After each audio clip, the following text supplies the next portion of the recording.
حاليا انت بتفكر بالطريقه دي وانت كده بتاذي نفسك، وهو انك دايما مركز على النتيجه النهائيه في اي حاجه انت بتعملها او في اي حاجه انت بتسعى انك انت توصل ليها وتحققها. وده غلط جدا، لان ده هيخليك دايما مش راضي عن نفسك، مش راضي عن اي حاجه انت بتعملها، هيخليك دايما محبط انك انت تعمل اي حاجه، هيخليك انك انت ما عندكش اي شغف خالص على انك انت تعمل اي حاجه. لا، عود نفسك انك انت ما تخليش ابدا كل تركيزك على النتيجه النهائيه من ورا اي حاجه انت بتسعى انك انت توصل ليها وتحققها.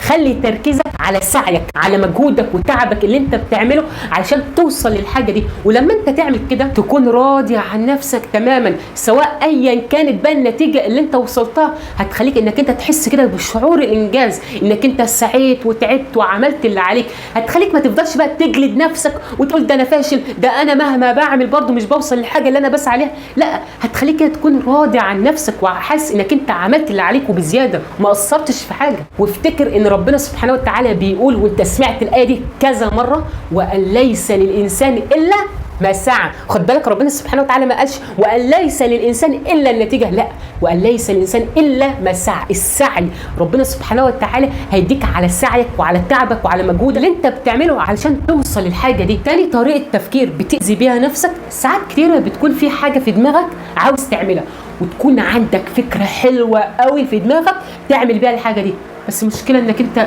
خايف انك انت تبتدي تعمل الحاجه دي، خايف انك انت تعملها لحسن ما تطلعش بنفس الطريقه الجامده اللي انت عمال تفكر بيها في دماغك. انت لو فضلت دايما تفكر بالطريقه دي، انت كده هتفضل طول عمرك خايف انك انت تبتدي تعمل اي حاجه، واي فكره تيجي في دماغك هتكون دايما عندك حته الخوف كده انك انت تبتدي تعملها، وكمان مش هيكون عندك اي ابداع في اي حاجه انت هتعملها. طب وايه الحل؟ هقول، والحل بكل بساطه جدا هو انك انت تسمح لنفسك انك انت تبتدي تعمل الحاجه دي، وزي ما تطلع تطلع. وبعد لما تعمل الحاجه دي بص عليها، ولو حسيت ان هي مش بنفس الطريقه الجامده الحلوه اللي انت كنت عمال ترسمها في دماغك، تبتدي تعمل بقى، تبتدي تحسن فيها لغايه ما تطلع بنفس طريقه الابداع وبنفس الطريقه الجامده اللي انت كنت عمال تفكر بيها في دماغك. صدقني ده الحل الوحيد. ولما انت تعمل كده هتلاقي انك انت عملت الحاجه دي احسن بكتير كمان من اللي انت كنت عمال تفكر بيها في دماغك. والدليل على كلامي، شوف اي مخترع اي حاجه، شوف بدأ ازاي، شوف هو كان دلوقتي في دماغه فكره جامده جدا جدا جدا،